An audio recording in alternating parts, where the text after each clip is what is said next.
excited to have Sadhguru on stage. We have been planning for this for 6 months, and to see him on stage is an exciting thing for all of us here in the organizing team. I had planned a long introduction to Sadhguru, and then I realized he needs no introduction. So I take the easier way out and introduce the student moderators. Here we have Nitisha, Tanvi, and Vikram.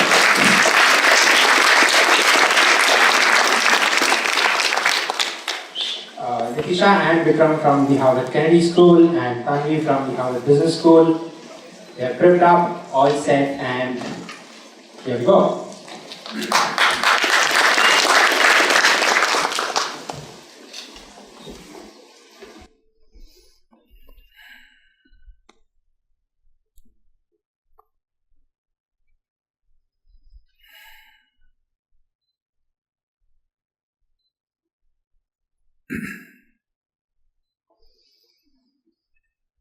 Jananam sukadham maranam karunam milanam maduram smaranam karunam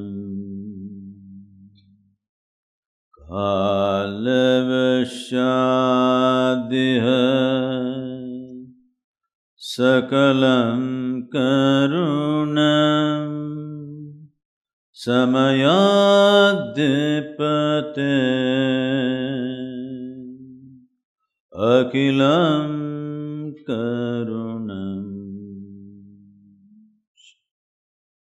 Namaskaram, good morning to everyone. Huh? I said good morning. Please. Okay. Sadhguru, we'll start with some questions on the internal contradictions that exist within us, so more on the philosophical side, and then we'll move to the world or politics side of the questions. So our first question is that in the Bhagavad Gita, Lord Krishna advises us to keep putting in effort without being attached to the results. But I find it incredibly hard to keep working and not obsess over the results. And I would love to know how we can better practice putting in effort while being detached to the results. Well,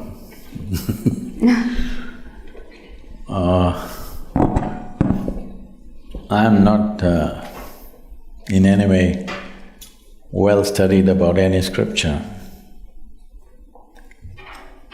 It's unfortunate, but I have to say I have not even read the Gita. But we know the life of Krishna, that people think Krishna means butter, girls and flute. But you need to understand this. All these things happen only till he was 16 years of age. Till you're 16 years of age, well, some butter, some flute, how many girls till 16? I'm asking, practically. So after 16, he lived an extremely committed life. His commitment was to marry the political process of the day with the spiritual process, because he saw, unless those who wield power are essentially in their experience have a larger sense of life and an inclusive sense of identity, not my family, my children, my husband, my wife, this stuff. You have a larger sense of identity, only then you must wield power. Otherwise, it will lead to corruption. People say, power is corruption. Power is not corruption. Limited identity is corruption. They believe they're doing the right things and they're doing the horrible things all the time. because their identity is so small. So he was trying to change this. This was his whole life's mission. And always working for results. Hello? A man who's working with such intensity and commitment is not working for not producing results. Obviously, he's working for results. The problem is, you heard what Krishna said through the words of a king's servant. Nobody else told you. He only spoke to Arjuna. Arjuna never spoke. He lived for 36 years after that incident, but he never uttered one word what Krishna told him. Have you heard anywhere? He ruled as a king, but never once he said, Krishna told me this on the battlefield, not once. So everything that you have heard is only from Sanjaya, who was a king's servant. You must understand the quality of a king's servant, he's very reliable. See, if you… let's say, if your husband or wife or children, they saw something, they come and tell you, they will add a little bit of their own stuff and tell you. It is intrinsic to a human being. Their own opinions, ideas, other things will naturally get into what they're speaking. But a king's servant is trained never to add his opinion, otherwise his head will go. He will only interpret everything word by word as it was. So he is a kind of a ancient tape recorder, okay? He's recording and just telling the king, this is what he is saying. But there's no context. What is shared between two people, where there's a very deep relationship, if two lovers are doing something, talking to each other, somebody else may think they're quarreling, but they're doing their love affair. So this is a love affair between Krishna and Arjuna because they know each other very intimately. So he's speaking a certain language. So as king's servant takes word by word without knowing the context or understanding what it is, the experiential dimension of what it is, and he's saying, so having said that,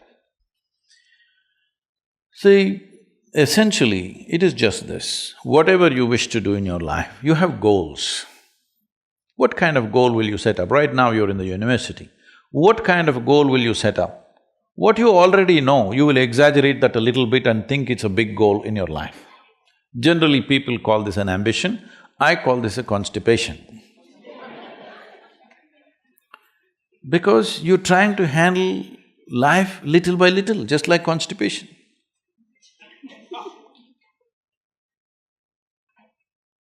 If you have a goal, your goal cannot be something absolutely new, it is only an exaggeration of what you already know, yes or no? Can you think of a goal that you simply don't know? How is it even possible? So, what he is saying is, there is a direction we have taken, but you have to be dedicated to the process, otherwise goal will just be hallucination. If you do one thing right now, just don't take this one breath, take the other breaths, let me see. That's all he's saying. He's saying without taking this step properly, you hallucinate about the goal, what is the point? In yoga we say this very simply. We say if you have one eye on the goal, you have only one eye to find your way, it's inefficient, that's all. So he is just talking about in a battle, if you're inefficient, it is not that you won't get your increment or promotion, you just get dead. Hello? In a battle, if you're inefficient, you think you will just lose your marks or something? A grade you will lose, is that what it is? No, you will be buried that evening. So he is telling him, because Arjuna is talking about how to kill all these people and me become a king, he says, you idiot, you've not become a king yet. You need to shoot this guy in front of you now, properly. Otherwise, you're not the king, you will be buried today evening. That's all he's trying to tell him. Is it wrong? So, every year in the month of November, we have a business event. So, 200 CEOs were there last year also, this November it's coming again. And they just look at how seamlessly Isha Foundation functions. Variety of activity, all volunteers. You know, volunteers means what? Nobody's trained for the job. They are super dedicated, but they're not trained for the job. And you can't fire them because they're volunteers. If you hired them, you can fire them. They're volunteers, how to fire them, you can't. So they looked at this and said, Sadhguru, we pick up the best from IITs and IIMs and all this stuff. But you're just doing with volunteers and your organization functions better than our companies, how is it? I said, see, all of you are dedicated to the goal. Here, I have continuously instilled in people that you're absolutely devoted to the process. Now what you're doing? You do this well. Most of them don't even know where I am taking them, all right? They're working for a certain project, they don't know what is the goal. I have something else, if I tell them right now, they'll freak. Because my goals are so far, they will give up. So right now, we have instilled this in them, you just absolutely involved in the process. Know the joy of involvement, first of all. Without absolute devotion to what you're doing right now, you will not do anything significant in your life. Whether it's art, music, spirituality, politics, business, take anything. Without being devoted to the process that you're doing right now, you think you will do anything significant? That's all he's saying. It is all the scholars' interpretations and interpretations they are doing, messing up Krishna.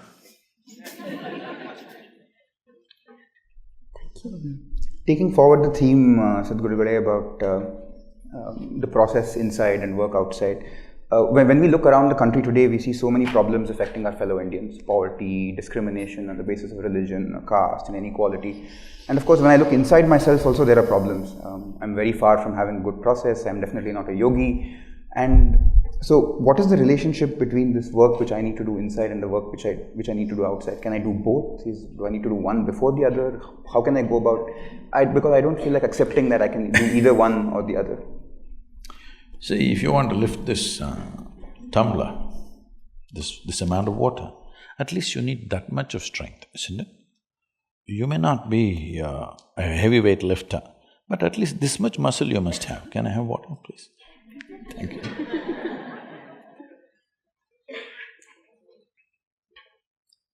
If you don't have this muscle, even taking up this cup won't happen, isn't it? So tell me, preparing to do something, the preparation should be before or after? A whole lot of people think their spiritual process, they will start after they're 70 years of age, when they're no good for anything. If you understand spiritual process as a disability, then that's the way to go. I see spiritual process as the greatest empowerment in my life's experience. I think it should happen at the earliest possible time. Unless you're planning to live elsewhere, those people who are in the upper strata, I'm telling you. If you're thinking you'll go there and live well, that's up to you. To put it in perspective, one of my projects, of the many projects, one of the projects is, before I fall dead, I want to make sure all the heavens are destroyed. Is that okay? No? You want to go there?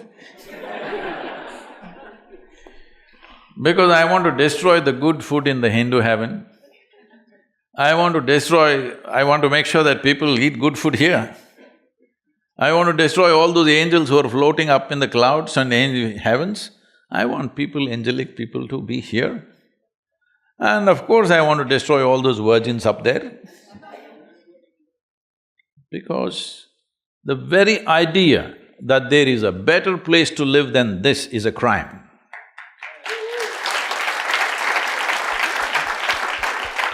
You want to make a hell out of this and go somewhere?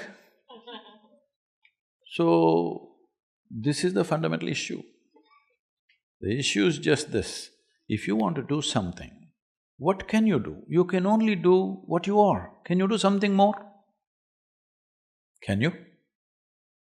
You can stretch yourself, but still only what you are, isn't it? So is it not important that first you enhance what you are? If you enhance this, activity will naturally happen. Right now, this is one complaint I'm seeing, and I'm seeing even in the universities, people are going like this. We didn't walk like this when I barely went, but the little I went, we were… I'm seeing people are walking like this. It looks like they're practicing their last posture. See, the problems of life have not yet hit you, okay? When you're in the university, they have not yet hit you. It's a very protected atmosphere. All you have to do is read some dumb textbook and write something. I'm not trying to belittle the study, but I'm saying the real problems of life have not yet hit you, right? The true challenges have not come yet. Here only if you're overwhelmed by this, how the hell will you live in the world, I'm asking? How will you take up any big issue? I'm saying, if you are an issue by yourself, obviously you will not take up any big issue and try to bring solutions, isn't it? First and foremost thing you must do is, in your life, you are not the issue, never. I am not the problem in my life. There are problems and problems. How many we can solve, we will see. All of them will never be solved. But how many can we clear in our life is a big question. But if you yourself are a problem, you yourself being problem means, see, I'm just meeting people every day, 50, 60 years of age, still they've not figured how to handle their thought and emotion. When are you going to get it? I'm asking. See, these are very fantastic faculties that only human being has, right? No other creature can think like us, no other creature can emote like us. They're very limited stuff. Here it is so evolved, now you're suffering that immensely. If you don't learn how to handle your thought and emotion, you're already 30, 40, 50 years of age, when are you going to learn? Now, what is your lifespan? 1,000,000 years, is it? I didn't know. What is the lifespan in Harvard University?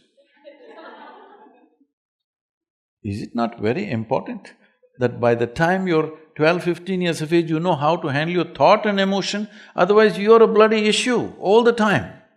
You don't need any outside issue. You just leave people alone by themselves. They are a big issue by themselves. When you're alone, if you're miserable, you're obviously in bad company, isn't it? Hello?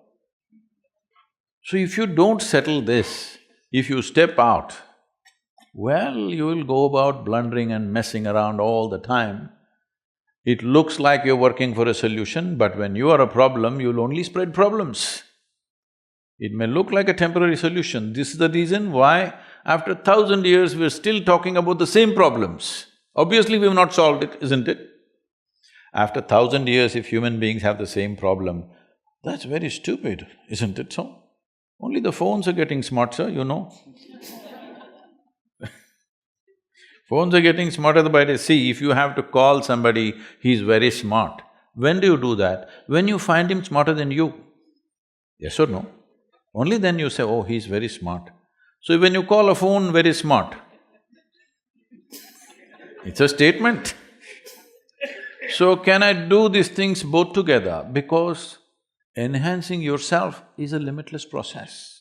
It's not a graduation that's going to be over at one time. But the fundamental is just this, human beings are going through variety of suffering. Well, those who are in situations of famine, war, those things, let's keep it aside. Fortunately, still it's a small population, all right? If you don't take care of it, it could become very large.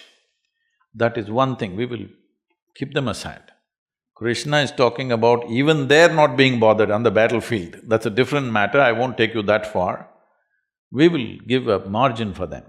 But those of you who had breakfast in the morning, what is your problem? Hello? In India, in southern India, where you come from, in the villages if you go, people will come and inquire, "Ota madra? Ota aita?" Yes? Saptingla? What this means is, the only question they will ask you is, have you eaten? Because after you've eaten, what is the problem?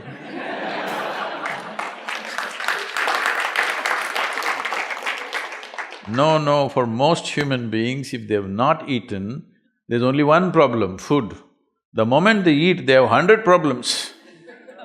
So it is not that there are problems, it is just that you have a cerebral capacity that you don't know how to use.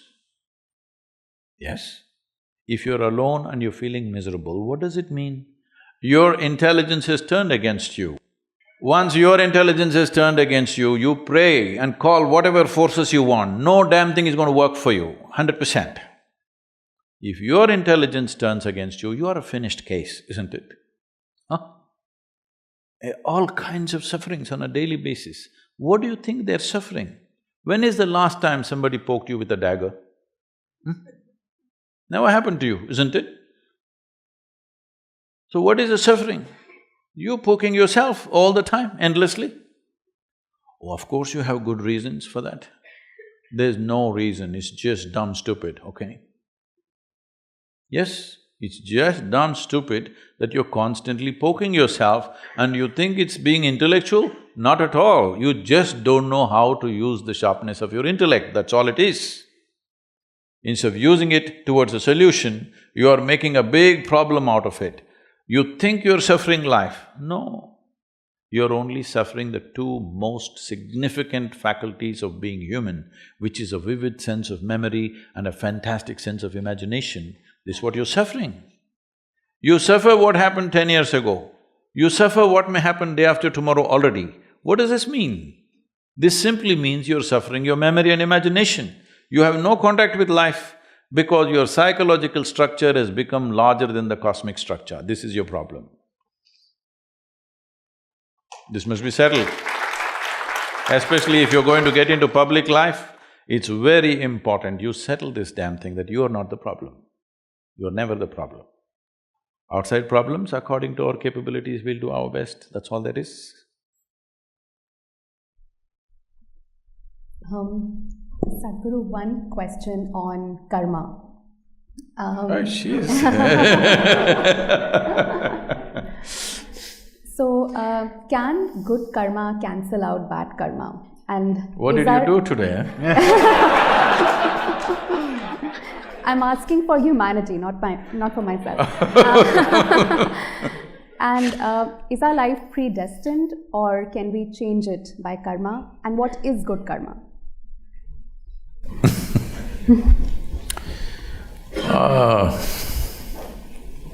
So let's understand this word. I know this has become part of English lexicon. Oh, karma is an English word now. The word karma means action. As you sit here, there is physical action going on, there is mental action going on, emotional activity going on, energy activity going on in every one of us. Whether you're awake or asleep, 4 dimensions of karma are happening all the time. Since you woke up today morning, except for that bad karma you did. No, you don't have to reveal that. Since you woke up today morning till this moment, just a few hours, how much of these 4 dimensions of karma did you perform consciously? Should I answer? I was not conscious while performing my actions, they just happened. I'm saying for almost every human being is well below 1%. If you take in a day, well below 1%. So when 99% of your actions are accidental or unconscious, you do one thing, you just drive here. Here the traffic is very slow, it's safe to try this experiment. 99% of the time, just close your eyes and simply sit like this. Once in a way, handle the steering. Let's see where you will be in 5 minutes. This is a disaster of human life. So you must understand this. This is the most profound dimension of Eastern cultures, that we told you your life is your karma. This means your life is your making. There is no manager sitting… I'm not talking about you guys. There's no manager sitting up there and managing you. Your life is your karma. The way you do it is the way it happens. There is no no other way. Only because over 99% is happening unconsciously, it looks like some other force is manipulating you. All bad drivers are like this. When they get into some kind of a crash, I was driving properly only, something happened. Have you heard this? Something happened, something supernatural happened and I crashed my car. No, you're just a dumb driver. So the same thing goes for life. The same thing goes for life, that we constantly reminded you. Now in this generation, it's lost in probably maybe your mother or let's say your grandmother's generation. If they sit down, stood up, they said karma, prarabdha, mukti, moksha. These are proper day-to-day conversation, not spiritual conversation. Yes or no? Every day. It's time you bring it back, because karma means you're reminding yourself, everything that I'm doing and not doing is my fundamental responsibility. If you ask me, people have been asking, I have not articulated this till recently, but some people have been asking me, so I'm these days talking to them and I'm saying, what is the mission? They ask me. I say, the mission is just this, religion to responsibility. You think it is there, no, it's here. This is what karma means, that you understand you're the source of your life.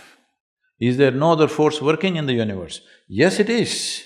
But even to harness this, harness that is your business, isn't it? Hello? Even to harness that is your business, otherwise what's the point? So karma means your life is your making. There is nothing else that can decide. If you take charge of your body, let's say you have some mastery over your physical body, 15 to 20% of your life and destiny will be in your hands. If you take charge of your mental process, 50 to 60% of your life and destiny will be in your hands. If you take charge of your basic life energy into your hands, 100% of your life and destiny will be in your hands. Every young person must first explore this dimension before you step out into the world and mess other people. Yes, very important. But what is the fix for the morning's bad karma? You must understand, karma is not like reward and punishment system. It is just residual memory within yourself. Everything, every thought, every emotion, every action, every moment that you do, in some way is recorded into this. This memory creates a tendency for you, because so much memory is gathered, naturally, it's like software, you're writing unconscious software every moment. See, if you walk from here to here, I'm telling you, there are at least 25 different kinds of smells. You're not conscious unless something is very strong, acute, in some way, in a positive or negative way, then you will notice, otherwise you're not noticing. You will see if a dog passes, he's just figuring out you, what you have done, what you have not done, your good karma, bad karma, everything is just figuring out. Yes or no? You also are conscious, your system also is perceiving it, because your neurological system is far more superior to the dog's neurological system. Do you agree with me? Hello? Dog lovers, is it okay?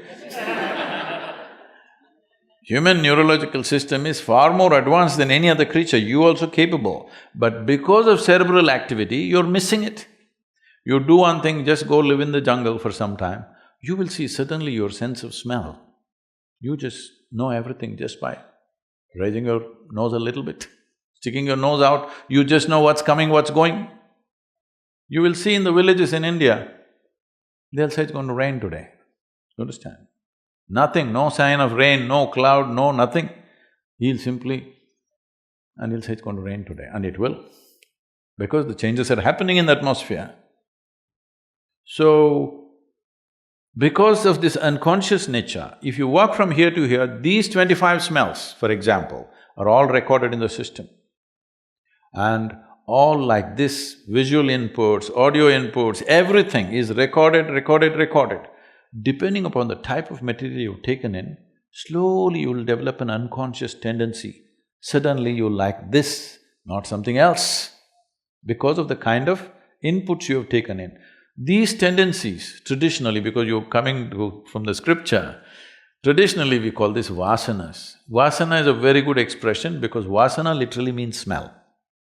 So, depending upon the type of smell, accordingly you draw that type of life towards you or you move in that direction, that's what they're trying to say. But this is essentially, to put it in modern terminology, you're building an unconscious software, so naturally it begins to function in a certain way. It doesn't matter what is the software, can you rewrite it? Of course you can.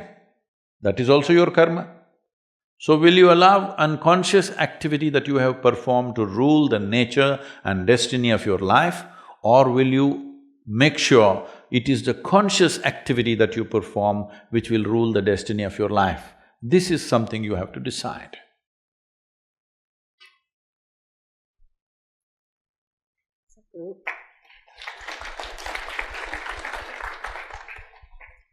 For a woman who chooses not to be a mother, who doesn't… Oh, I'll give you award. So she has chosen you as an advocate for her case, and you have to fight her case. So what are the arguments… I'm sorry, I didn't get that. So there's a woman… Yeah, she who doesn't want to have a be child. a mother, and she's chosen you as an advocate for her case, and you have to fight her case. So what are the arguments that you would give for a woman who doesn't want to bear a child? I said she needs to be awarded.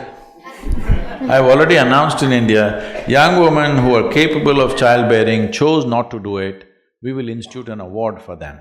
Because right now the greatest service you can do in the world is, you are not extra-populating this planet, okay? If… suppose you were a tiger woman, I mean to say a female tiger, then I would have encouraged you, please breed, please breed. Because it's an endangered species. Well, you know, see, we are not endangered. Wherever you go, there is a crowd. Well, to protect a nation, you have to build a wall, otherwise people are coming. Obviously, there's too much obviously, there is too much population everywhere, isn't it? So, this is something we need to look at in a very fundamental way. This is happening because the need is inbuilt. The reproductive need is a very inbuilt need. Whatever arguments they have at one point, the body dictates. Fortunately, there's a lot of pain and stuff involved, otherwise I don't know what would have happened. So, this need, if one has to transcend, instead of forcefully putting it down, if your identity naturally shifts beyond your biological self, you will see these needs will completely disappear. Right now, I want people to understand, what you're looking for is not a child. What you're looking for is involvement. Right now, your problem is, you simply cannot involve with people unless they came out of your body. Your identity of biology is so strong, you can't simply include these people as yours. Oh, this one came from my body, this is mine. This is because you're trapped in your own biology, that's all it is. Today, I must tell you, in the Yesha Foundation, there are hundreds of couples who have all chosen not to have children. I said, you want involvement, you want children, I'll give you 100. Why one? You take care of them. Why should it fall out of your body? Not necessary. Human being has the ability, this is an animal instinct. This instinct is needed for the survival of the race, of course. But now, the survival of the race depends on consciously controlling the population a little bit. From the beginning of 20th century, in 1910, our population was just 1.58 billion, let's say 1.6 billion. Today we are 7.6 billion. By 2050, they're estimating we will be 10.3 billion. When it's 10.3 billion, I don't want to be around. Hello? I want you to just imagine, another 50% rise in the world's population, you can imagine what all problems you will face. We are ensuring that our children cannot live well on this planet by producing more children. It's very, very important.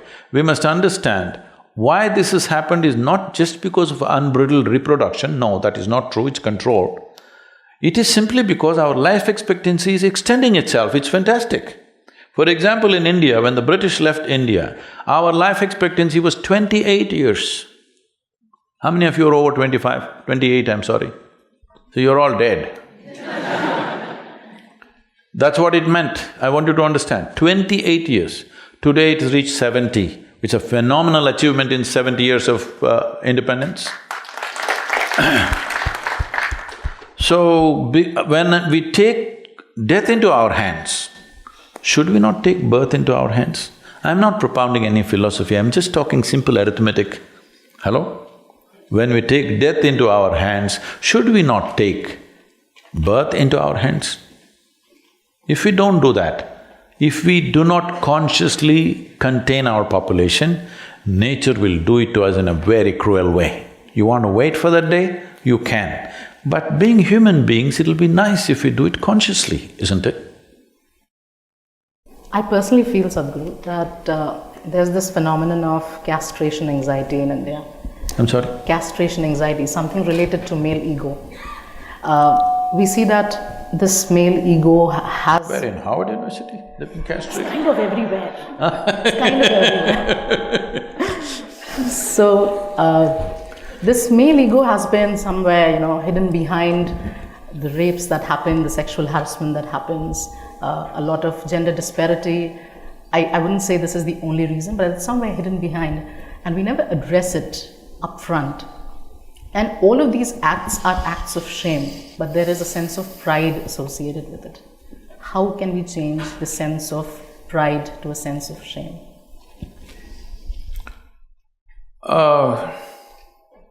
See, in the question there is a contradiction. If there is a castration syndrome, there shouldn't be rapes.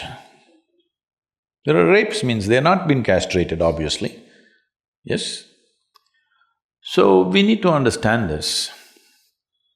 There are many aspects to rape. This is a dangerous subject to tread into because half the population could turn against you on the planet. And as you say, in the other half also they'll turn against you because nobody wants to look at it as it is. Everybody is trying to make this into a social cause. This is not a social cause.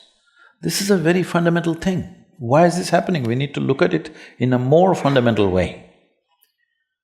One thing is you need to understand, human hormonal activity is real. It is not manufactured in your laboratory. It is not manufactured in your mind. It is real, it's in the body. So when does it start? Starts 13, 14 years of age and picks up momentum. Probably it hits its peaks between 18, 25. But so life was structured in a certain way to address this issue. But today we got modern. What modern means is totally messed up in your head. You don't look at life as it is. You make up a unreal reality in your mind and you think that is what should happen. Now we have an education system where generally by the time you're competent enough to get into life, you're like 25. So today, maybe you have a lot of relationships going in the university, but that's not the case everywhere. So the peak hormonal activity, there is no outlet, all right? There's no any kind of outlet. Well, girls were getting married 15, 16 years of age, boys were getting married 17, 18, before 20. So it was addressed, even if it was not physically addressed, it was emotionally addressed. That by the time you're 12, they're telling you, see, this is going to be your wife, this is going to be your husband. Emotionally, it was addressed, so they did not look here and there. So now, can we go back to that system? Not at all, it's not possible to go back there. What is the new system? At least we must debate, isn't it? If you leave it loose like that, a fundamental force in human society is hormone. We are born here, I want you to understand this. You and me are sitting here because somebody got horny, all right? Hello? Oh, you're not supposed to say this. No, they fell in love with… Leave it. Somebody got horny. All right. That is why you and me are here, so it can't be wrong. You and me are here because of that. Only thing is how a human society can conduct this dimension in a graceful and aesthetically sensible way. That's all we're looking at, right? We're not talking about against sexuality, we're talking about how to conduct it in a graceful manner. To conduct it in a graceful manner, there must be addressing human issue as a human issue. This is not a social issue. This is not for sociologists to discuss. This is happening in the body. How do we make a conducive situation for people? This debate has to come. Simply putting it under the carpet and thinking something else and calling somebody a rapist, in the national media people are talking, we must castrate this boy, we must do this, what's happened to us? This is not the way. I'm not trying to approve rape, but I'm saying it is a genuine issue. It is not something somebody socially deviant is doing it. It is just that you're trying to suppress a basic energy within the human being, this will happen. Otherwise, will you put them on some sadhana where they will become like monks and be perfectly fine within themselves? You have not done anything like that in the society. There is no discipline of any kind. Everybody's, by the time 15, 16, they're consuming alcohol, where their judgment goes away. All right, you are encouraging alcohol, you are encouraging titillation, all kinds of titillation through the movies, pornography is like all over the place, and the guy is supposed to be like this. It's not going to work. 2 drops of alcohol, the guy loses his judgment and does stupid things. Is it right, wrong? That's not the way to look at it. Are we brave enough to address human issues as human issues and try to find solution? Is there an absolute solution? No. There's no absolute solution. But we can create a society where these things are minimal, right? There always is crime in every society, always has been. The question is how rampant. Isn't that the only question? Only a fool will think we'll create a society without crime. It doesn't happen like that. It is just that how minimal can we make it? So last question, Sadhguru. So in today's society, many influential people, judges or senior civil servants, armed forces officials, they don't express their personal political views in public because the thinking is that they hold a post which should be beyond any political party. Now, what do you think the role of spiritual leaders should be when you're thinking about politics? See, everybody as a citizen has a right to express their opinion if they wish. But people who hold positions in the government, they are not supposed to take political positions. In personal life they can, but in public life they cannot. I have imposed this upon myself. I need not, many people have not, but I have, that in public I don't take political sides. Because if I take a side, I may move of millions of votes in one direction, which I don't want to do. Why I'm saying this is, my concern is this: if one individual can move, let's say 1 million or 10 million or 100 million votes, this means we will go back to feudalism, not democracy. The idea of democracy and secret ballot is that every person will think for himself or herself and cast the vote. You are not even supposed to influence your family, actually. I strictly maintain, my daughter asked me, whom should I vote? I said, you just acquaint yourself what's happened in the last 5 years. Do you see you want the same people or not? You make up your mind. Because if everybody does not think for themselves, right or wrong, it doesn't matter. If they don't think for themselves, then there is no democracy. I would say, I'm sorry, but I think in United States there's no democracy, it's feudalism. Because my father was a Republican, I'm a Republican, my grandfather was a Republican, I'm a Republican. The same thing goes for Democrats. How is it democracy? You're already fixed. I'm pushing for this in India. I know everybody, all political parties will be against me. I said, political party membership should be taken away. Political parties should not be able to enroll members because now you have 100 million members, these 100 million people are simply voting for you without looking at what you have done or what you're going to do. They should go. Every time, every 5 years, we must be willing to evaluate what's happened. Is it worthwhile giving them another chance or no? This evaluation should happen every election time. But right now it is fixed. Because I belong to this party, anyway I'm going to vote this party no matter what nonsense they do.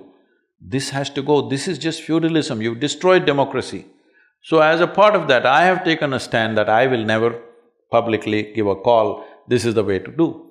But at the same time, everywhere I go, people keep asking, what has happened in the last 5 years, is it worthwhile? I only tell them, see, this is what has happened, it's for you to decide whether this is worthwhile or not. You must decide. I will not tell you, this is great, you must vote for this party, because that will destroy the fundamental democratic fabric. So, judges and others, they should not, because they're holding a position which will become weak if they express political opinion. That's not the right thing to do. But every other citizen has. Recently I was even asked why someone who's, has a religious whatever, like they're talking about the UP chief minister, how can he be a chief minister? What I'm asking is, he's a monk, all right? Because he's a monk, have you given him any special rights? Can he drive without a license? Can he go without paying taxes? Is there any special rights? Can he travel in an airplane or a train without ticket? No, no special rights. Then why the hell are you taking away the privileges that other citizens have? Like anybody else, he stands for election, wins the election, he rules, but he may impose his religion. Well, a whole lot of people are drinking alcohol, all right? Ministers, chief ministers. Are they imposing alcohol on you? Maybe they will try. They're trying, not only trying, they are actually. So if a man is meditating, maybe he will try to influence. Whether you meditate or not is your choice. Can he impose it on you? Does he have the mechanism to impose it on you? No. These are just rubbish nonsense going on all the time because there are 200 news channels, they have to fill it with something. If there isn't news, they gotta make it. 200 channels is too much of news, isn't it? And everybody says what we are right now broadcasting is unique and fresh, only we are doing it.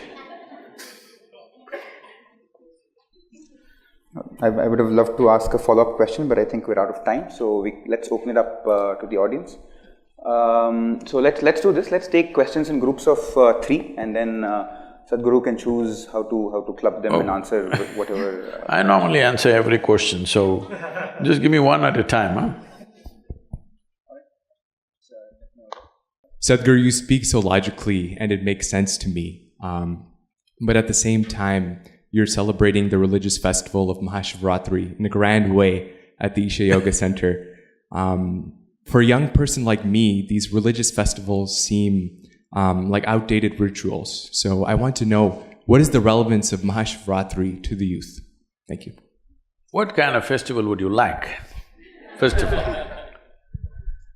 Maybe only the Valentine's Day or something? That is also religious, it's Saint Valentine, all right?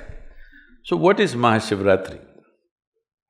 You need to understand this. There are in India, there are 365 festivals in a year. Yes. Today, due to economic reasons and the way we have structured our work and things, a whole lot of them have died. Still about 30 to 35 are being actively, maybe more than that, about 50 to 60 festivals are being celebrated by different people, but that number also is decreasing. Largely maybe about 5 or 6 are being celebrated in a big way. So, some of them are social, a few of them may be religious, but hardly any religious ones. Some are all connected to the calendar. Almost every Indian festival is connected to the calendar. What's happening in the solar system? We want to do something which is conducive for what's happening that day in the rest of the solar system. Why this is important is because what you call as my body right now, what is human mechanism, has come out of this planet. Most people don't get it till you bury them. They think they came from somewhere. No, this body is Solar system is working like a potter's wheel to generate this. So everything that happens to the solar system happens to you in some way. So there is a very keen observation of what is happening in the solar system today. Accordingly, we have crafted one kind of celebration and we do those specific things. So on Mahashivratri night, to cut it short, because this is an elaborate subject what you opened up, on that day, which doesn't fall on the same calendar, the regular modern calendar date, this time is on 4th of March. On that day, there is a natural… because planet is not spinning like this, it is spinning a certain way and there's a precision to the planet. You know what's a precision? Hello? No, not precision in terms of exactness, I'm talking about what is precision in terms of the planet. The planet's axis is not simply rotating like this, it is going like this.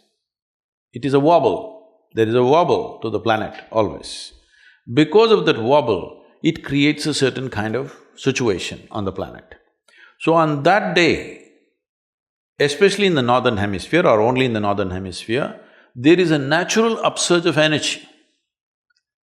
There's a natural upsurge of energy. Oh, all this energy I don't believe. You don't. Just go sit on the coast.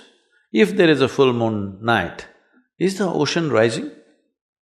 Hello? So on new moon day, full moon day, do you see that, the very ocean is trying to rise? Well, over 2/3 of your body is water. What makes you think water inside the body won't rise? All the fluids in the body are also rising. So you will see these things are there everywhere. If you've ever been in a mental institution, no, you could have gone there just for… You will see on full moon days and new moon days, people take extra care because those who are psychologically disturbed become far more disturbed. People think moon causes madness, that's why lunar and loony and all this stuff. Moon does not cause madness, it just pulls everything up. If you're a little crazy, it makes you more crazy. You're a little loving, it makes you more loving. You're a little meditative, it makes you more meditative. Whatever is your quality gets enhanced because it's there's an upsurge in the system. This particular day, after the solstice happens in December, 22nd of December is the winter solstice. After that, the planetary precision is such that there is a natural upsurge on that particular night in a very big way.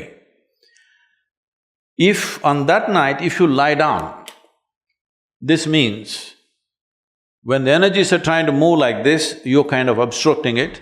It is not only that you lose the benefit, you could also harm yourself in a very sensitive way. All these things matter to you only when you want to be a full-fledged human being. When I say a full-fledged human being, you want every faculty that can be opened up in the human being, you want it to be opened. Not if you are that kind, by evening you're drunk and sleeping, what is there also you want to kill it, that's up to you. But if you want to be a full-fledged human being, you want to full scale, everything happening to you, you observe all these small changes that happen in the system and take care of that. So you want to sit straight, you want your spine to be erect on that night. When energies are moving upward, you want to help it further go up, not like this. So we created what is called as Jagaran, that means to stay alert and to stay erect. How to keep people erect? Just make them sit. You think they will? If I make you sit for another 5-6 hours, you will simply sit? No, I have to entertain you. Hello. So, that night we have a celebration from evening 6 to morning 6, 12 hours non-stop, music, dance, meditation, various things being done so that everybody stays alert. Nearly 1 million people are in one place, but these numbers were exploding, so now we have large screens in over 130 cities across the country in southern India, so that people gather there and too many don't come here, but still it'll run into somewhere around 700 to 800,000 people in one place. And over 86 channels are telecasting it live. So how many millions of people are watching, we don't know. Last year they said it could be somewhere around 6 crore people could be watching. This time it's going to be much more. This is also the 25th year of Mahashivratri in Isha. 25 years ago, we started Mahashivratri celebrations in that place with just 70 people. So, it's grown that big because people find the benefit of what it is. You do one thing on that night without getting drunk or drugged, just sit alert. You don't like celebration, so you simply sit like this. It's up to you. So, you need to understand this. A human being needs celebration. If celebration has to happen in your life, you need some sense of playfulness, otherwise there's no celebration. Most people can celebrate only if you get them drunk. I will show you 1,000,000 people in one place, not a drop of drink allowed anywhere, but you will see full night, not one person will sleep, everybody's on, okay?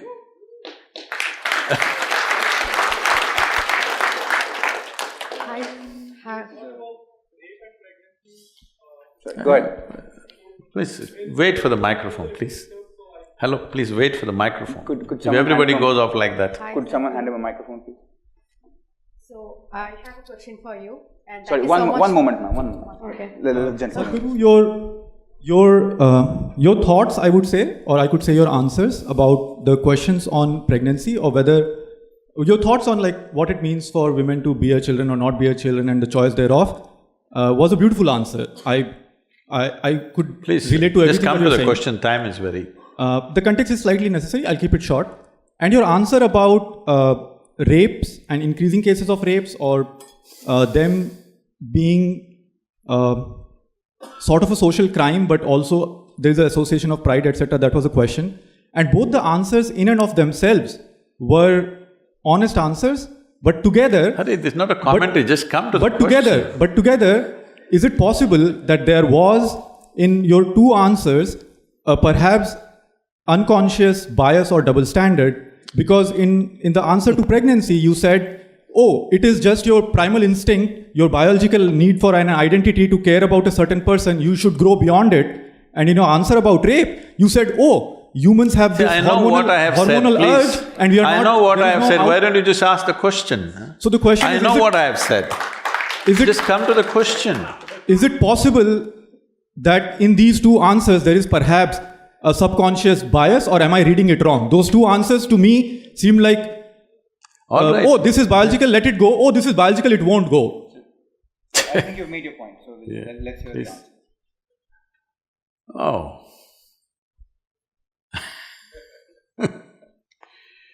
Let's understand this. The hormonal impact on human biology is such, it subjugates one's intellect, subjugates one's knowledge, subjugates social order and acts beyond that. Is that the way to create a society? No. The whole idea of creating a society is that all these things will fall into a more graceful slots so that they will function smoothly to everybody's benefit, not against anybody. That's the whole idea of trying to bring a civilization to a society is just that, that's the effort. Have we ever, in these whatever thousands of years, have we ever succeeded 100% in this effort? Have we?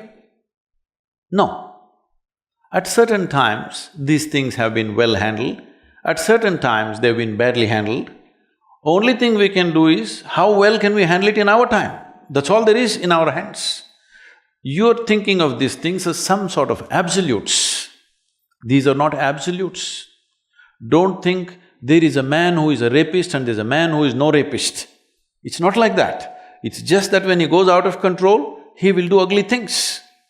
When he's in control, he behaves well. When he's in love, he behaves well. When he is joyful, he behaves well. When he gets frustrated, he behaves horribly. This is the nature of the human being. If you think it needs my endorsement or not, then you're living in some la-la land. This is the nature of the human being. Are we going to create a system where there is going to be minimum friction among people is the continuous challenge for every generation. Yes?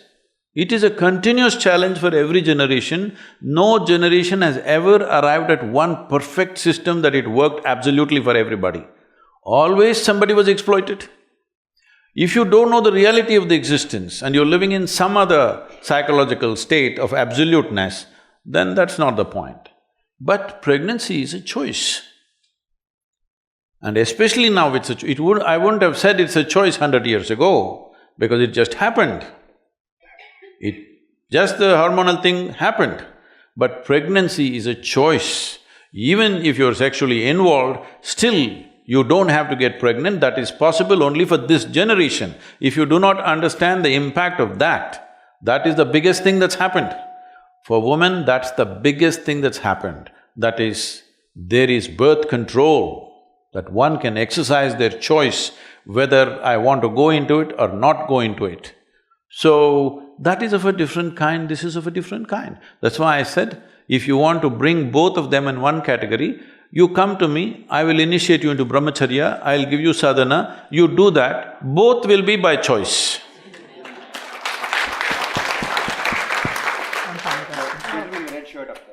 Thank you so much for coming here. I just wanted to ask you about how we can contribute back to society and give back, because everyone keeps talking about contributing and contribution, but it's really hard for each person to come up, and just want to hear your thoughts on it.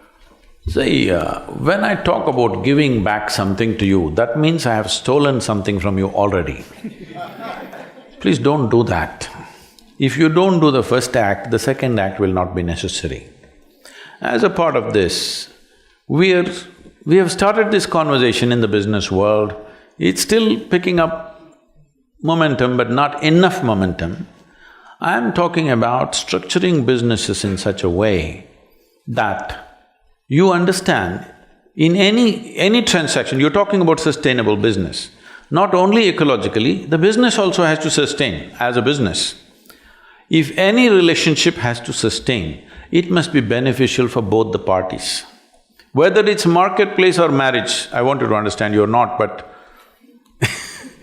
whether it's marketplace or marriage, unless it benefits both the people, this transaction is not going to go for long, isn't it?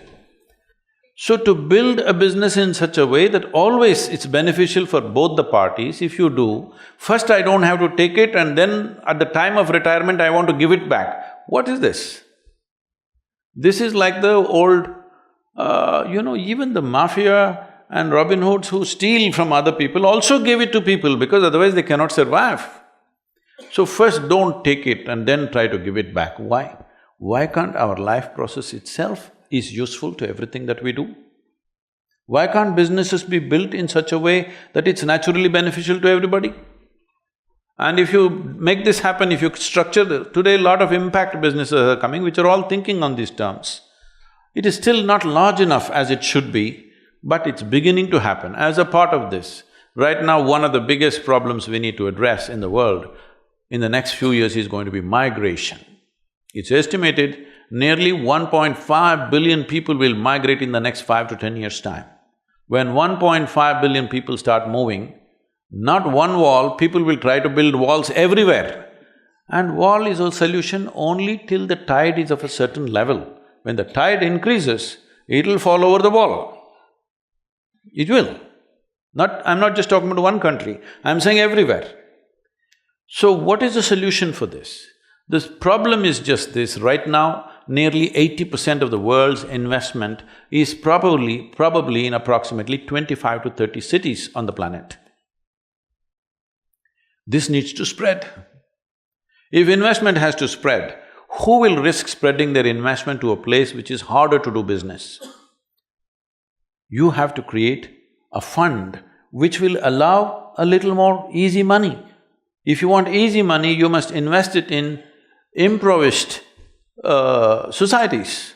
So we are looking at this in a big way, trying to work with the United Nations and the large businesses and to set up a trust where businesses will be given soft loans for long gestation period, 12–15 years, so that you have time to go there, train the people, create talent and create a business and create livelihood there so that people don't have to go away. What kind of business? Well, businesses can decide what kind depending on the terrain, people, the nature of everything else that is their ecosystem.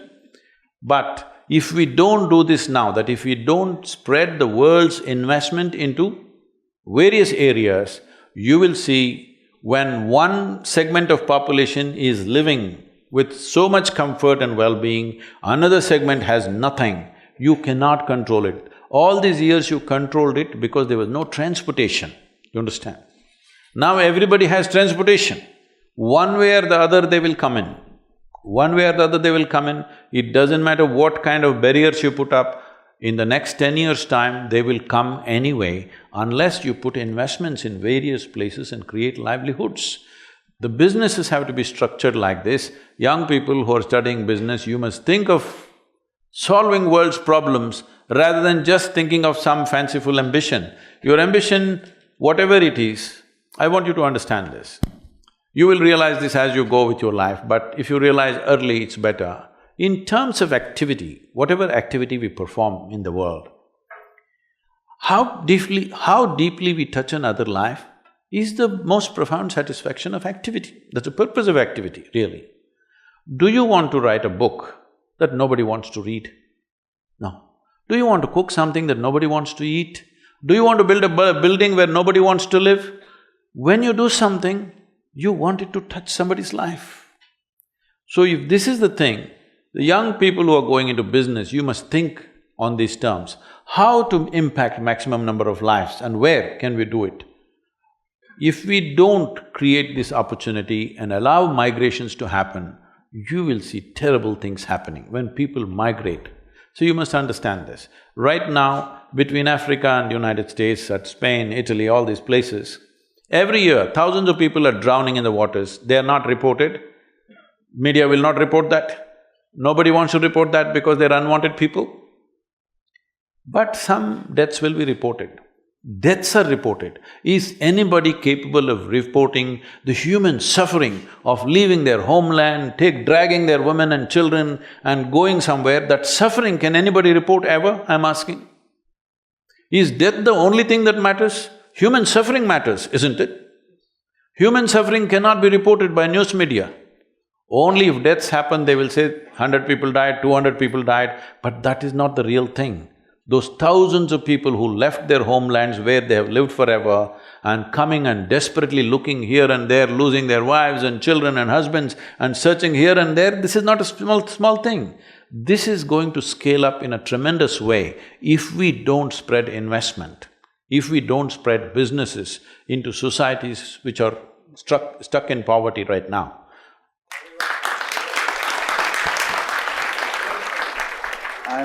We are out of time, it's 12:30. So on behalf of everybody, let me thank Sadhguru very much. Thank you so much.